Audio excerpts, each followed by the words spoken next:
आप देख रहे हैं आमने सामने नूरुल आरफीन के साथ।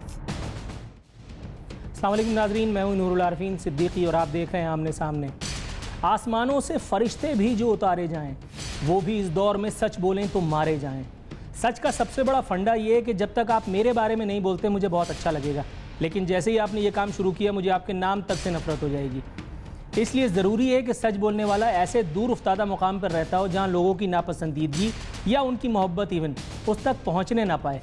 आज हमारे साथ मौजूद हैं ऐसी ही एक हस्ती जो शायद अपनी इसी आदत सानिया यानी सच गुफ्तारी की वजह से लोगों से बहुत दूर रहते हैं। मैं उनका शुक्रगुजार हूँ कि उन्होंने आज हमारे प्रोग्राम में शिरकत की।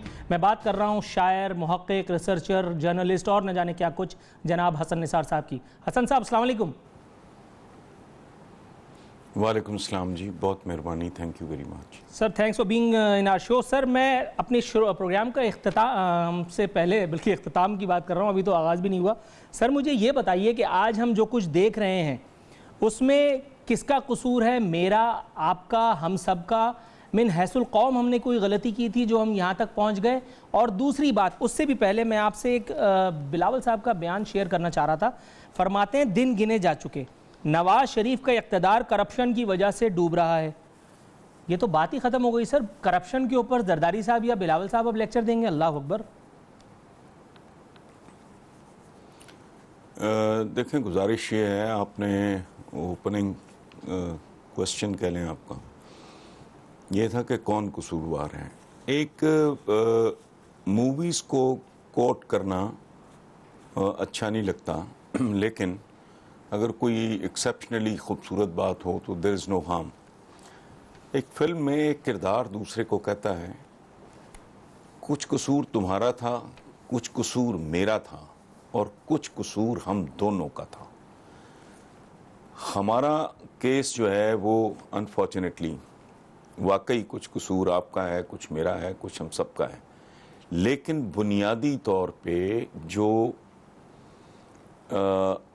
असल मुजरिम है वो इस मुल्क का पॉलिटिकल लीडर है।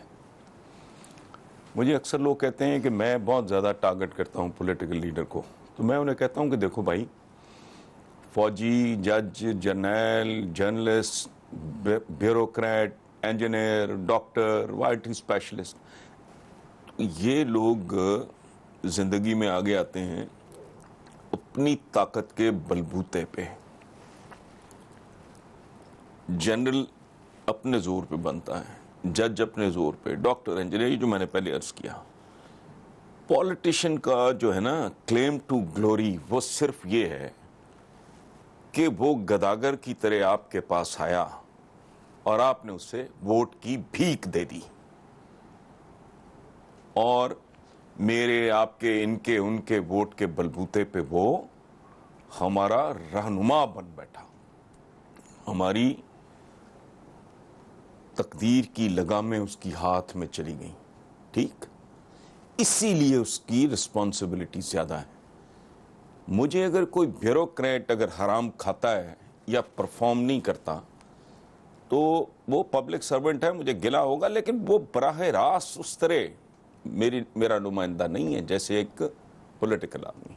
अच्छा, अब ये तो हो गया कि उनसे गिला ज्यादा क्यों है। दूसरी बात जो कौम के समझने के लिए बहुत लाजमी और ज़रूरी है, पॉलिटिकल लीडर वो कॉन्ट्रैक्टर नहीं होता, वो ठेकेदार नहीं होता, वो टाउन प्लानर नहीं होता। ये जो उठाए फिरते हैं ना मेट्रो, शेट्रो, मोटरवे, ये झूठ का कारोबार है। वो एक विजनरी होता है, उसकी नज़र अपनी आइंदा नस्लों पे होती है, वो कौम की कैरेक्टर बिल्डिंग करता है, वो सड़क साजी नहीं करता, ये उसके बहुत छोटे फंक्शनरीज करते हैं। ये प्रोफेशनल्स की जो टीम्स होती हैं, मुतल्लिका महकमे, वो पुटअप करते हैं कि जी यहाँ एयरपोर्ट इस तरह होना चाहिए, इस तरफ से सड़क यूं जानी चाहिए, ये मेट्रो इस तरह, यही उनके काम है। इनका काम है इंसान साजी, नेशन बिल्डिंग। कायद आजम मोहम्मद अली जिन्ना ने कोई सड़क नहीं बनाई, कहीं मेट्रो नहीं चलाई, कोई तकरीर उठा के देख लें। ठीक है, आज से 70 साल पहले डेवलपमेंट के सिंबल्स और थे। जिन्ना साहब ने कभी नहीं कहा उन्होंने कैरेक्टर बिल्डिंग की बात की। क्या कहा? काम काम काम।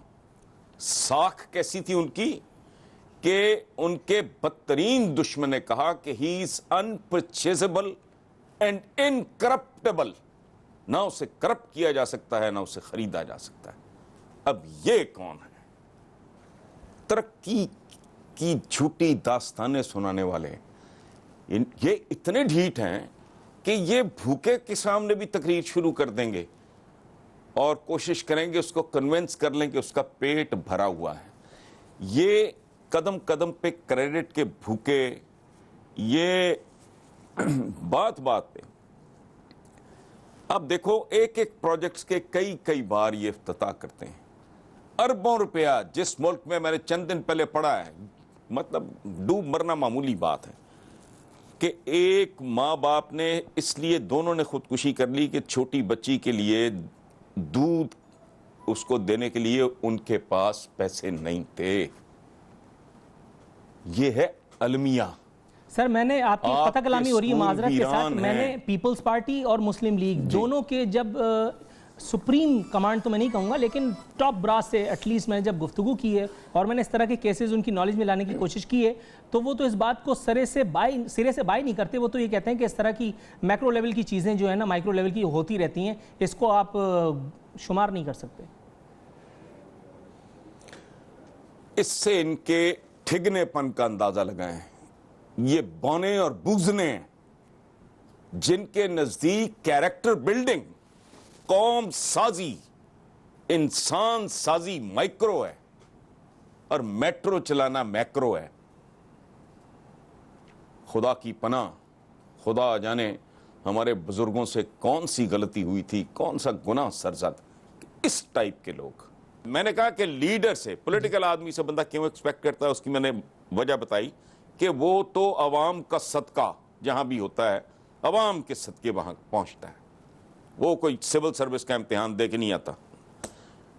होना कैसा चाहिए, मैंने अभी आपको मिसाल भी दी है और ये भी बताया है कि उसकी टॉप प्रायोरिटी होती है नेशन बिल्डिंग। ठीक, बाकी चीज़ें सानवी हैं। अच्छा, ये जो हमें मटेरियल मिला है, मेरा ख्याल है कि दो शोबों में हम सबसे नालायक लोग उधर का रुख करते हैं। एक सियासत, बिल्कुल कंटुटे टाइप, बिल्कुल जिन्होंने शर्म हया को दफन करके घर से निकलते हैं। मतलब टके का लीडर नहीं होता, उसकी खुशामदें, उसके लिए हर तरह का झूठ बोलना, उसके जूते पॉलिश करना, ये बेसिकली ये मटेरियल है जो घर से पॉलिटिशियन बनने के लिए निकलता है। ठीक, इन सब के कैरियर्स उठा के देख लें, 95% आपको बहुत खाल कहीं, कोई मिराज मोहम्मद खान, कोई मलक मिराज खालिद, कोई नवाबजादा नसरुल्लाह खाल, बाकी सब कुछ यही मटेरियल है। हुसूल इल्म, ठीक है, वो मतलब इतना ग्लोरीफाई कि इल्म की राह में को बंदा अगर हुसूल इल्म की राह में मारा जाए तो वो शहीद है और चीन जाओ। और इल्म मोमिन की खोई हुई मीरास है। ये कहीं नहीं लिखा कि फलां इबादत मोमिन की खोई हुई मीरास है। फरमाया इल्म मोमिन की खोई हुई मीरास है। आपको पता है कि किसी इंसान की जिंदगी में उसकी मीरास से ज्यादा उसके पुरखों के नाम, वो क्या कहते हैं, पूत कपूत और सपूत। कपूत होता है जो मीरास को बर्बाद कर दे, पूत वो होता है जो उसे कायम रखे, सपूत उसे कहते हैं, यानी बेहतरीन बच्चा जो अपने बुजुर्गों की मीरास में इजाफा करे। ये किसकी जिम्मेदारी है? ये मैंने करना है, क्या आपने करना है? ये सब हमारे इलेक्टेड रिप्रेजेंटेटिव्स का काम है। हसन निसार साहब पॉइंट क्लियरली कन्वे। सर, यहाँ हमें छोटा सा ब्रेक प्रोग्राम में शामिल करना है। ब्रेक के बाद अपनी सिलसिले को यहीं से जारी करेंगे। नाजरीन, यहाँ वक्त हुआ है प्रोग्राम में एक मुख्तसर सी कमर्शियल ब्रेक कंडक्ट करने का।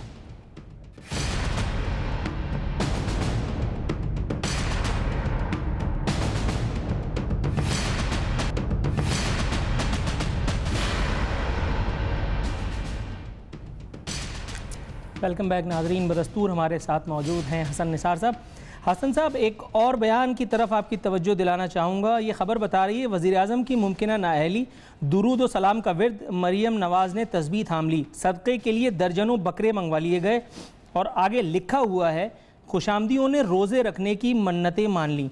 सर, PIA का जहाज़ नहीं चलता तो उसके सामने ले आकर के काला बकरा लिटा करके काट देते हैं, कोई और काम नहीं हो रहा तो काला बकरा, ये क्या सदका इन सब कामों के लिए भी होता है? क्योंकि मेरी एक साहब से गुफ्तगू हुई थी, मैं उनका नाम नहीं ले सकता यहाँ, तो वो बता रहे थे कि मैं हराम के पैसे अलग रखता हूँ और हलाल की कमाई से अपना सदका खैरात वगैरह करता रहता हूँ ताकि अल्लाह ताला मेरे रिस्क में बरकत दे।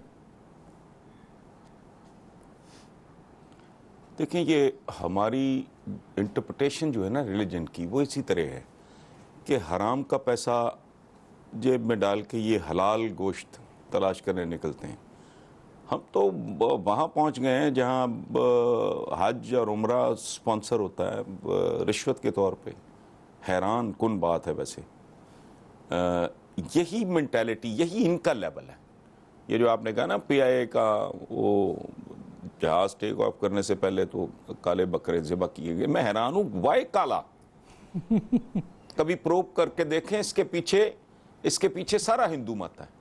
भाई काला क्यों? अच्छा, काले बकरे खत्म हो जाएंगे फिर क्या करोगे? फिर उसको पेट करोगे? ये अहमक है। तस्बीह तो हर वक्त करता है आदमी, कायनात कर रही है वो। और नहली की बात जो है, ये अहल कभी थे ही नहीं जो मुझे अच्छा चले भाई, तुम सुपर पावर के एक इंटेलेक्चुअल सदर के साथ, ओबामा की मैं बात कर रहा हूं, बैठे, वो इंटेलेक्चुअल आदमी है, प्रोफेसर है, पढ़ाता रहा है, उसके सामने तो तुम्हारी टांगें अगर कांप रही हैं और तुम पर्चियां देख रहे हो तो चलो, इट मेक सम सेंस। और तुम तो वो JIT से बाहर निकले हो, जाती दुख तुमने अपना बयान कर रहा है, और प्रेस भी कोई गैर मुल्कियों पे मुश्तमिल नहीं है। तुम्हें उनके साथ कम्युनिकेट करते हुए तुम्हें वहाँ भी पर्चियों की ज़रूरत है।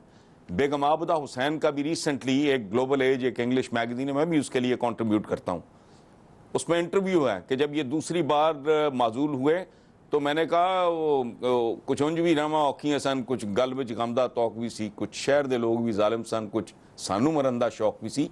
तो वो लिखती हैं कि वो कहती हैं इंटरव्यू में कि मियाँ साहब मुझे पूछते हैं तुसी लिखे है? तो बेगम आबदा हुसैन कहती, मैंने कहा जी नहीं, मैंने नहीं, ये मुनीर नियाजी साहब ने लिखा है। तो ये बंदा पूछता है मुनीर नियाजी कौन है, और can you beat it? Sir, Chaudhry Nisar साहब की तरफ आऊँगा। चौधरी निसार साहब बड़े एक इम्पॉर्टेंट पोर्टफोलियो पे हामिल फाइज एक शख्स हैं, लेकिन नैयरा नूर का वो गीत, गाना, गज़ल, व्हाटएवर यू कॉल इट, रूठे हो तुमको कैसे मनाऊं पिया, अमली तफसीर दिखाई देते हैं through out the period, through out the tenure. और ऊपर से फिर नवाज शरीफ साहब या नवाज शरीफ साहब की काबीना या शहबाज शरीफ साहब वो हर बार जाते भी हैं इनको मनाने के लिए। समझ में नहीं आता, मतलब इतनी इंपॉर्टेंट चीज़ें हो जाती हैं कि जहाँ चौधरी निसार साहब का अपीयर होना ज़रूरी होता है और वो वहाँ मिसिंग होते हैं। अभी एक खबर बता रही है कि निसार को मनाने की कोशिशें, एक वफाकी वजीर ने हाथ जोड़ दिए। Can you believe sir, Nisar साहब इतने इंपॉर्टेंट हैं जस्ट बिकॉज के पुल के उस पार वालों से उनकी ताल्लुकात अच्छे हैं? नहीं, ये बात नहीं है। मैं उनको जानता नहीं, मैं कभी मिला नहीं, मैंने हत्ता कि उनको देखा भी कभी नहीं। मैं वैसे ही चूँकि बेतहाशा ज़रूरत से ज़्यादा गोशा नशीन आदमी हूँ, लेकिन वो एक बावकार ख़ानदानी आदमी है, बिल्कुल, जिसका नाम है चौधरी निसार अली खान। ठीक है, उसकी तरफ ना कोई आंख उठा सकता है, ना उसकी तरफ कोई उंगली उठा सकता है। और वो गिने चुने 2-4, बाकी मैं एहतियातन कह रहा हूँ, मुझे पता कुछ नहीं है, राजा जफरुल्लाह के को थोड़े बावकार आदमी हैं, कोई 1-2 और होंगे, मैं मार्जिन रख के बात कर रहा हूँ, मतलब मैं स्वीपिंग स्टेटमेंट नहीं देना चाह रहा, अदरवाइज मुझे पता नहीं है। बावकार आदमी रिश्तों का पालनहार होता है, उसके लिए रिश्ते अहमियत रखते हैं। ये कई बार नाराज हुए और मान गए, चूंकि बावकार और ख़ानदानी आदमी हैं, जिसके घर कोई चल के जाए तो वो गुस्सा थूक देता है, वो मायूस नहीं लौटाता। ये एक बावकार आदमी की निशानियों में से एक निशानी ये भी है। लेकिन दूसरी तरफ ये भी ज़िंदगी की एक बहुत बड़ी हकीकत है कि ये 2 वे ट्रैफिक है, एक तरफा कारोबार नहीं चलता ज़िंदगी में बहुत देर तक। और एटलीस्ट इनडेफिनेटली आप अगर चाहें कि पूरी जिंदगी आप 100% अपनी टर्म्स पे, तो वो अल्टीमेटली वही होगा जो तमाशा लगा हुआ है। ये सुलह तो करना चाहते हैं, मनाना तो चाहते हैं, ये नहीं चाहते कि एक बावकार आदमी को, स्पॉटलेस आदमी, इनमें से एक एक बंदा जो है, या कोई चमचा मशहूर है, अच्छा एक दो हैं जिनको मैं जानता हूं, वो माली तौर पे वो नीट क्लीन है, उनके ऊपर कोई इस तरह का इल्जाम नहीं है, लेकिन वो सरतापा कफगीर हैं। चौधरी निसार में ये खूबी भी नहीं है, वो आंख में आंख डाल के स्ट्रेट सीधी बात करने वाला है, एक जेंटलमैन जिसे कहते हैं। सही, अच्छा, अब प्रॉब्लम यह है कि इनको रिविजिट करना होगा। कौन गलत है, मैं और आप, हमारा तो मसला नहीं है, लेकिन अगर हम बाहर बैठ के मेरिट पे 100% फैसला करें तो ये कर क्या रहे हैं? ये कोई लल्लू पंजू, कोई चपड़ कनातिया उठा के जो ऑन टॉप जूनियर भी हो, ये चौधरी निसार जैसे बावकार आदमी के सर पे सवार करना चाहेंगे तो आई थिंक जिसे कहते हैं ना, एनफ इज एनफ। बाकी मामला जहां वो नाराज होते होंगे, मान जाते होंगे अपनी रख रखाव में, वफादारी में, वो टॉलरेबल होंगे, काबिल बर्दाश्त होंगे। आप यकीन करो, मुझे आज तक इस बात का गुस्सा है कि सफेद सर वाला इंटेलेक्चुअल, जेन्युइन इंटेलेक्चुअल, इतना बड़ा कानूनदान एतजाज हसन, वो बैठा होता, चेयर कौन कर रहा होता? वो लौंडा, जिस लौंडे की क्वालिफिकेशन क्या है? जुल्फकार अली भुट्टो का नवासा, बेनजीर भुट्टो का बेटा। बस मेरा क्या है, मेरा एतजाज साहब के साथ मेरे बड़े भाइयों की तरह वो अलग, बट मुझे उनको कोई मलाल नहीं। मुझे है, मेरा ब्लड प्रेशर शूट करता है जब मैं देखता हूं चेयरमैन, जब ये क्या बेहुदा बात है। अच्छा, इसी तरह मेरा एतजाज साहब के, हालांकि एतजाज साहब की और चौधरी निसार की they are daggers drawn, I don't know why. अच्छा, दूसरी तरफ चौधरी साहब को तो मैं जानता ही नहीं, मैं चौधरी निसार की बात कर रहा हूं। मुझे दुख होगा और मुझे शर्म आएगी, मुझे घिन आएगी। मैं दोबारा चौधरी निसार साहब के बारे में असरे नौ सोचने पे मजबूर हो जाऊंगा। जिंदगी, वो कहते हैं ना, जिंदगी इतनी गनीमत तो नहीं जिसके लिए अहद कम ज़र्फ की हर बात गवारा कर लें। भाई, आप ताल्लुकात का वास्ता देते हो तो इसका मतलब ये तो नहीं है कि आपकी हर बात मुझे एक्सेप्ट कर लेनी चाहिए और आप इतनी हया भी ना करें कि कल का लौंडा लपाटा टोटा पजा खुशामदिया। क्या 35 साल का ताल्लुक? मुझे तो अब पता लगा कि इनका 35 साल का ताल्लुक है, मुझे नहीं पता था। हसन निसार साहब, तो यहाँ आपकी वो बात को लाजपाल कतई कलामी आदमी। करना पड़ रही है मुझे, क्योंकि मुझे प्रोग्राम में एक ब्रेक शामिल करने के लिए कहा जा रहा है। नाजरीन, ब्रेक के बाद दोबारा हाजिर होते हैं।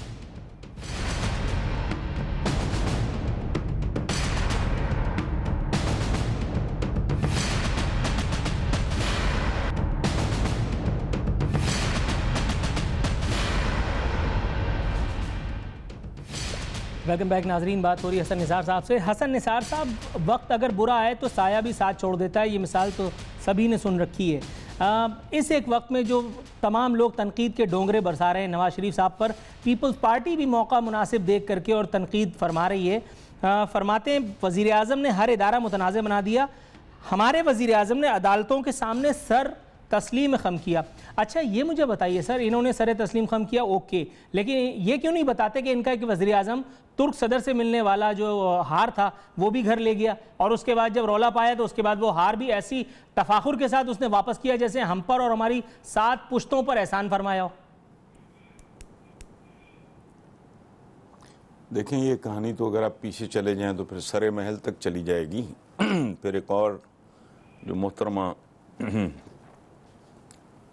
का भी एक हार था, पता है आपको? वो बहुत बड़ी कहानी है वो भी, और वो कोई जाहिर है कोई सीना गैजेट नहीं है, छप चुकी है, उस पर बड़ी बात लेदे भी हुई थी, ये वो सारा। अच्छा, ये बात आपकी अपनी जगह पे बिल्कुल ठीक है। मुझे 23 साल हो गए नूर साहब ये लिखते हुए, बकते हुए, कहते हुए कि इन दोनों में जेंडर का फ़र्क था। बीबी अल्लाह उन्हें गरी की रहमत करे, तब मैं लिखा करता था, इनमें से एक खड्डा है, खाई है, एक छुरी है, एक छुरा है। ये एक मुज़क्कर मुन्नस के अलावा इनमें कोई फ़र्क नहीं है। ये बीबी है, ये बाबू है, ये टर्म उन दिनों बहुत चली थी। तो मैं तो डे वन से बहुत क्लियर हूँ कि ये कहते हैं ना, नत्था Singh and Prem Singh one and the same thing, तरीका वारदात मुख्तलिफ है। लेकिन जो ताज़ा तरीन हरकत की है, बहुत ही हल्कापन था जिसमें कि थ्रू आउट, मतलब इमरान खान का शिकार है। अगर ये होता है, जो भी होगा मुझे नहीं पता, ये तने तनहा इमरान ने आदमखोर मारा है। अच्छा, वो अदालत पहुंच गए और पहुंचे भी जो पीपल्स पार्टी के बाइज्जत तरीन लोग हैं, वो भी वहाँ भी चंद गिने चुने ही लोग हैं। जैसे नून लीग में चंद लोग अच्छे हैं, इस तरह वहाँ भी हैं। उनमें एक शहरी रहमान है, बड़ी पढ़ी लिखी बावकार खातून है। हमारे कायरा साहब हैं, कमरुज़्ज़मान कायरा, बड़ा आर्टिकुलेट बंदा, ठीक ठाक, one enjoys talking to him. ये किस चक्कर पे पहुंच गए थे कल? क्या क्या मतलब था इसका? ये ओछापन है, इनकी कोई कंट्रीब्यूशन नहीं है। तने तनहा एक आदमी जिसका नाम है इमरान खान, जिसे बट बरादरान कहते हैं, न्याजी तो भी न्याजी होना कौन सा तना है। एनीवे, वो तने तनहा इनको घसीटता घसीटता घसीटता, उसने और कोई काम नहीं किया पिछले 1 साल। वो इनको घसीटता घसीटता अदालत की दहलीज तक ले आया। लेकिन हसन साहब, अगर आप बुरा ना माने तो मैं एक चीज़ छोटी सी ऐड करना चाह रहा हूं। सर, इमरान खान साहब का यकीनन ये कारनामा तो ज़रूर है, लेकिन इसी के साथ साथ कल मेरे प्रोग्राम में असद उमर साहब भी मौजूद थे और मैंने उनसे ये भी पूछा, और वो मेरी इस आरा से मुत्तफिक थे कि जितने सियासी पंछी या मौसमी जो सियासतदान हैं, वो अब इमरान खान साहब की छत्र छाया में इसलिए आ रहे हैं क्योंकि वो अब अपने गुनाहों से पर्दापोशी चाहते हैं। पीपल्स पार्टी से निकलने वाले, जिन्होंने पिछले दौर में मुशर्रफ साहब की तहफ़्फ़ुज़ की कस्में भी खाई थी, वर्दी के फ़यूज़ व बरक़ात से भी कौम को बताया करते थे, वो 10-10 बार इलेक्ट कराने के भी ख़्वाहां थे, अब वो निकल करके इमरान खान साहब की छतरी के नीचे आ गए। तो क्या इमरान खान साहब की जो ज़ाती खसाइल हैं वो काफ़ी होनी चाहिए इन लोगों के गुनाहों से सरफ नज़र करने के लिए? पूरी तारीख भरी पड़ी है। It is always one man. Quaid Azam Mohammad Ali Jinnah के अलावा दूसरा बंदा बताएं। मैं अंबिया और पैगंबरों की मिसाल नहीं देता। अकेला तमोजन, चंगेज़ खान, ये ली जो था, क्या नाम था उसका, ये सिंगापुर का। एक आदमी ही तो फ़र्क डालता है असल में, वही तो हमें देर से नसीब नहीं हो रहा। अगर देखें, बात सुने, वो एक आदमी क्या होता है? वो सर भरा होता है। सर क्या है? यानी मेरे जिस्म का या आपके जिस्म का, आपके भी 2 सर नहीं है, मेरे भी नहीं है, तो हमारा पूरा जिस्म जो है एक्ट और बिहेव करता है जो सिग्नल्स ऊपर से आते हैं। अगर ऊपर से गंदा, गलीज, मनफी सिग्नल आएगा तो हमारे हाथ पांव मनफी आमाल में मुलव्वस होंगे। अगर आपका टॉप ठीक है तो याद रखें, नीचे जुर्रत नहीं को करता, और अगर करेगा वो इबरत की मिसाल बनाया जाएगा। उसके साथ पाई वाली नहीं होगी, पार्टनरशिप नहीं होगी, ये नहीं होगा। वो इबरत की मिसाल बनेगा, और 1-2 मिसालें बनानी बहुत काफी होंगी, ठंड पड़ जाएगी। सर, मेरे पास आखिरी 1 मिनट है, अगर आप काइंडली एक छोटे से मुख्तसर से सवाल का जवाब इनायत कर दें कि अगर वजीर आजम साहब नाअहल होते हैं और ख्वाजा आसिफ या कोई व्हाट्सोएवर भी उनकी जगह आता है, तो क्या फर्क पड़ जाएगा? अगर 1 मिनट में आप जवाब इनायत फरमाएं। नहीं, ये वारदात है दोबारा उसकी। मैंने पहले अर्ज किया था ना कि जो स्टेट्समैन होता है, जो बड़ा आदमी होता है, मैं सियासी क़यादतों की बात कर रहा हूं, बड़े आदमियों की तो बहुत सी किस्में हैं, उसकी नजर होती है आइंदा जनरेशंस पे। ये हैं बहुत ही चंपू किस्म के लोग, ये टटपूंजिए टाइप हैं, ये टिपिकल ग्वाल मंडी, ये खास तरह की मेंटालिटी, ये राम गली मेंटालिटी, ये और टाइप के लोग हैं। इनका सबसे बड़ा मसला इनका क्या है इस वक्त? सेनेट 2/3 वहां मिल जाए। ये कब की असेंबलियां डिसॉल्व हो गई होती, ये बहुत बड़ा मसला है टेक्निकल।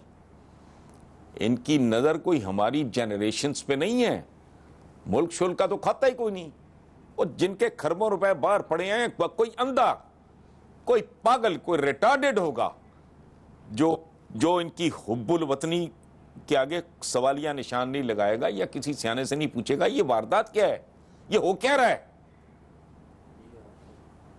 औलादें बार, जायदादें बार, पाकिस्तान रखा हुआ है इन्होंने वोट बटोरने के लिए, वोट छीनने के लिए, वोट खरीदने के लिए। वोट लेते नहीं है ये। और ये बात जो मैंने कहा कि ये टेक्निकल रिक्वायरमेंट है। कोई लल्लू पंजू उठा के, कोई खुशामदिया, कोई टूथपिक, कोई कॉटन बड, कोई टिश्यू पेपर, वो टिश्यू पेपर उठा के वहां बिठा देंगे, वो अपना ले जाएगा। वो इस वक्त उनका फोकस है कि किसी तरह इनका जो जिन जफा है वो वहाँ मुकम्मल हो जाए सेनेट में। वो इस तरह की रिक्वायरमेंट्स हैं। उसके बाद इस वक्त कोई बहुत ही ज़्यादा स्टॉप गैप अरेंजमेंट होगा। उसके बाद अपने बरादर खुर्द को, यार ये कैसे लोग हैं, और ये 22 करोड़ का मुल्क, ये कमी है इनके, बेटी, बेटा, भाई, बाकी नजर ही नहीं आता, भतीजा, समधी। अच्छा, एक खास बिरादरी के लोगों का यार शर्म भी नहीं आती इन्हें। बंदा टैलेंटेड बंदे भी चार छोड़ देता है कि यार ठीक है, ये मेरा अजीज है, ये मेरी बिरादरी का है, ये केपेबल है, लेकिन इतने पहले हो चुके हैं कि मुझे शर्म आनी चाहिए। लोग क्या कहेंगे, इनका इशू ही कोई नहीं। राइट सर, हसन निसार साहब, अनफॉर्चुनेटली प्रोग्राम की वक्त की कमी की वजह से आपसे गुफ्तगू सिलसिले खूब करना पड़ रहा है। नाजरीन, ये थे हसन निसार साहब। वो एक बात बहुत तल्ख कही थी उसने, बात तो याद नहीं, याद है लहजा उसका। यहाँ दरख्वास्त करूँगा कि हसन निसार साहब के लहजे की इस तल्खी को फरामोश करके उनकी इस गुफ्तगू के रम्ज़ को और उसमें छुपे मैसेज को समझने की कोशिश ज़रूर की जाएगी। इसी के साथ टीम आमने सामने और नूरुल आरफीन सिद्दीकी को इजाज़त दीजिए। फ़ी अमान अल्लाह।